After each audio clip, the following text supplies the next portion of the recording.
हमें उड़ना है। अस्सलाम वालेकुम स्टूडेंट्स। हज़रत उम्मुल मोमिनीन हज़रत उम्मे सलमा के बारे में मैं आपको बताऊंगी कि इस सबक में क्या है। अज़वाज मुतहरात रसूल अकरम सल्लल्लाहु अलैहि वसल्लम की पाक बीवियों को कहा जाता है। आप सल्लल्लाहु अलैहि वसल्लम की अज़वाज मुतहरात तमाम उम्मत की माएँ हैं, इसलिए उन्हें उम्मुल मोमिनीन भी कहा जाता है।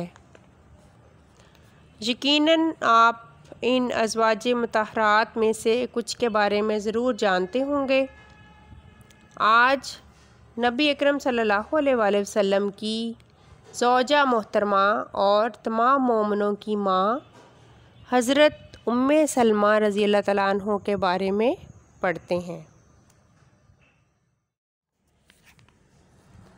हज़रत उम्मे सलमा रज़ी अल्लाह तआला अन्हा का ताल्लुक़ कुरैश के कबीले बनी मखज़ूम से था।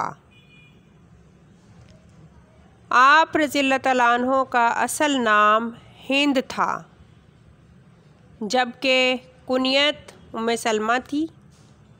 कुनियत से मुराद वो नाम होता है जो कि माँ बाप के ताल्लुक़ से मशहूर हो। आप रज़ी अल्लाह तआला अन्हा अपने असल नाम की बजाय अपनी कुनियत से ज़्यादा मशहूर थीं। आप रज़ी अल्लाह तआला अन्हा का पहला निकाह अब्दुल्ला बिन अब्दुल असद से हुआ, जो अबू सलमा रज़ी अल्लाह तआला अन्हा के नाम से ज़्यादा मशहूर हुए। हज़रत उम्मे सलमा रज़ी अल्लाह तआला अन्हा इब्तिदा ही में अपने शौहर के साथ इस्लाम ले आईं। इस्लाम लाने के बाद दोनों मियाँ बीवी ने हबशा की दोनों हिजरतों में शिरकत की। उनके खावंद ग़ज़वा-ए उहद में भी शरीक हुए।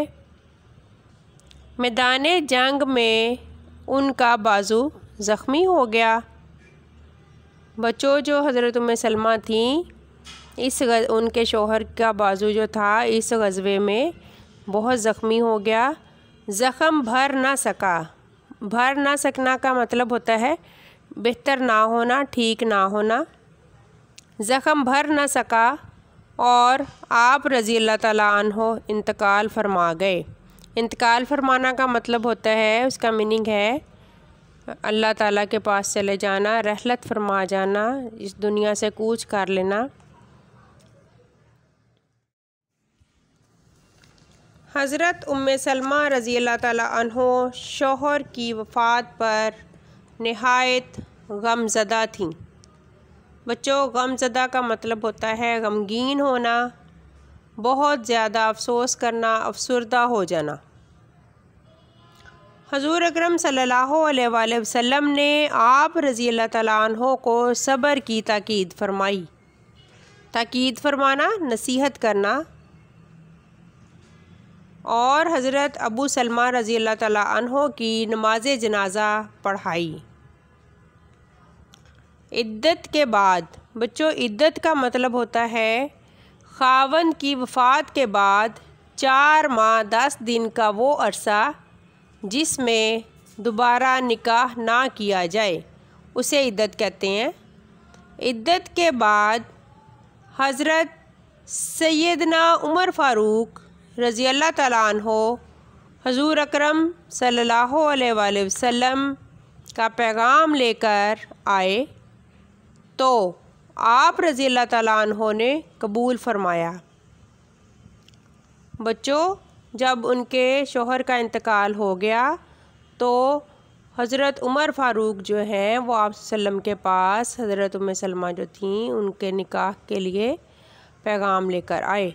तो आप रज़ी अल्लाह तआला अन्हो के निकाह की तकरीब शवाल 4 हिजरी की आखिरी तारीख़ों में इंजाम पाई। इंजाम पाई का मतलब है वक़ूफ़ पज़ीर होना या कायम होना। हज़ूर अकरम सल्लल्लाहु अलैहि वसल्लम ने हज़रत उम्मे सलमा रज़ी अल्लाह तआला अन्हो को 2 चक्कियाँ, 2 मशकीज़े, एक चमड़े का तकिया अनायत फरमाया। यही सामान दूसरी अज़वाजे मुतहरात को भी अता हुआ था। अस्सलाम वालेकुम स्टूडेंट्स, सवाल नंबर 1 है इस सबक का। सवालात के जवाबात में देखें जो आपने नोटबुक पे लिखना है, घर का काम होगा। उम्मुल मोमिनीन हज़रत उम्मे सलमा किस तरह नबी अकरम सल्लल्लाहु अलैहि वसल्लम की ज़ौजियत में आईं? ठीक है, इसका जवाब आपने ऐसे लिखना है कि हज़रत उम्मे सलमा रज़ी अल्लाह ताला अन्हो के शौहर की वफ़ात के बाद हज़रत सैयदना उमर फ़ारूक रज़ी अल्लाह ताला अन्हो हुज़ूर पाक सल्लल्लाहु अलैहि वसल्लम के पास निकाह का पैगाम लेकर आए, जो आप सल्लल्लाहु अलैहि वसल्लम ने कबूल फरमा लिया और आपका निकाह शवाल 4 हिजरी की आखिरी तारीख़ों में इंजाम पाया।